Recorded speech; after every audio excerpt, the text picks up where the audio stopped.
You know, the feel of the 825 Pro really takes what the 800 Pro had to a whole nother level. Through our harmonic impact technology, we did a lot of dialing in on certain frequencies, especially the top line. The top line is something that always, it's tricky how it's going to vibrate, and that's something that can really affect the feel of a golf club, even though you think it wouldn't. So with the 825 Pro, we were really conscious of how that top line would vibrate, so we reinforced it, and then we went back and actually thinned it out by putting a bevel across the top.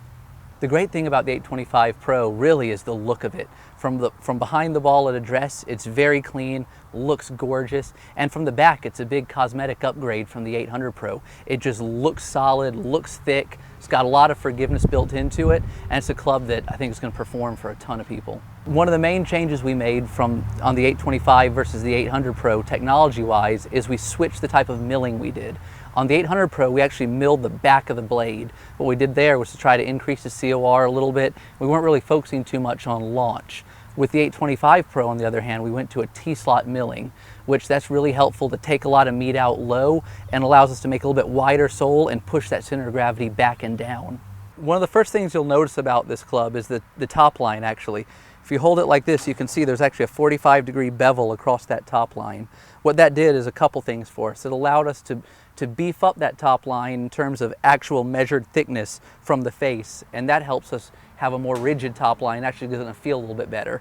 But at the same time, especially a pro level guy doesn't want an overly thick top line. So that 45-degree bevel on there makes it look very skinny at address. So you get the benefits of a thick top line, but the look of a thin top line. Right now I'm holding a 4/6 and a wedge of the 825 Pro. One of the cool things about it is how much this set flows from the long irons to the scoring irons. The 4-iron through the 7-iron actually have a milled pocket cavity. We went back, that actually gives us a little bit more weight to play with, low and deep, to help ease of launch. So 4 through 7-iron have that, and then when you get to the 8-9 wedge, they're very compact. That's something, especially compared to the 800 Pro, we made them even smaller. Shorter from heel to toe, smaller head. There's no milled pocket cavity because you don't really need that aided launch in the short irons. So you'll see the flow throughout the set. Actually, the head length from the 4-iron down to the wedge shrinks a lot more than a normal set would.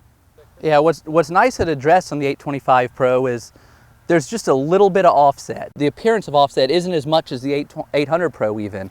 It's a very clean look at address, and the top line looks really thin. It almost, you could fool a lot of people whether this is an MP or a JPX golf club by looking down at it.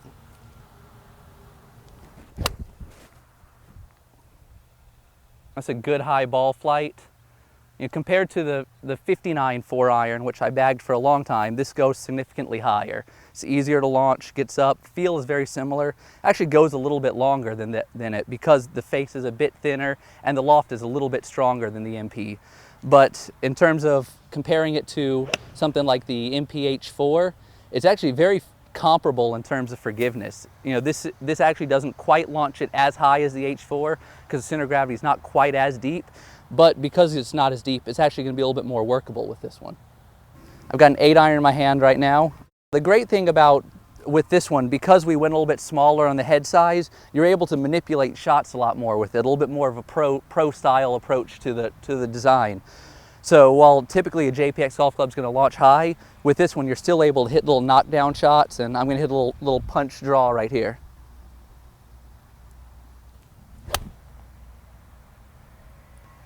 So it still has the feel, but you're able to, because of the smaller head size, you're able to get it to turn over, and the head doesn't really try to take over control where that ball is going to go. Yeah, the 825 Pro I wouldn't quite put in the hands of a beginner just yet, because it is a little bit more compact. It is a slightly demanding golf club, even though it's in the JPX range. With the 825, you're going to have all the added forgiveness you can get and even more ball speed. So with this, really, I wouldn't quite put it in a beginner's hand, but this is great for the player who's really interested in fine-tuning their game and working hard at it as almost a grow-in club, because there is forgiveness built in, but it can still benefit you as you lower your handicap. Every year when we launch new products, there's ones that we think are going to be our runners, that are going to be our best products for the year. And really the 825 Pro, we knew where we were headed with it, and we thought it was going to be just kind of a tweak of the 800 Pro. But really, once we got the final product and everything dialed in on it, we're actually really excited about this golf club and think it could be one of the best ones we've put out in a long time. My name's Chris Foschel, and I'm part of Mizuno's golf club engineering team.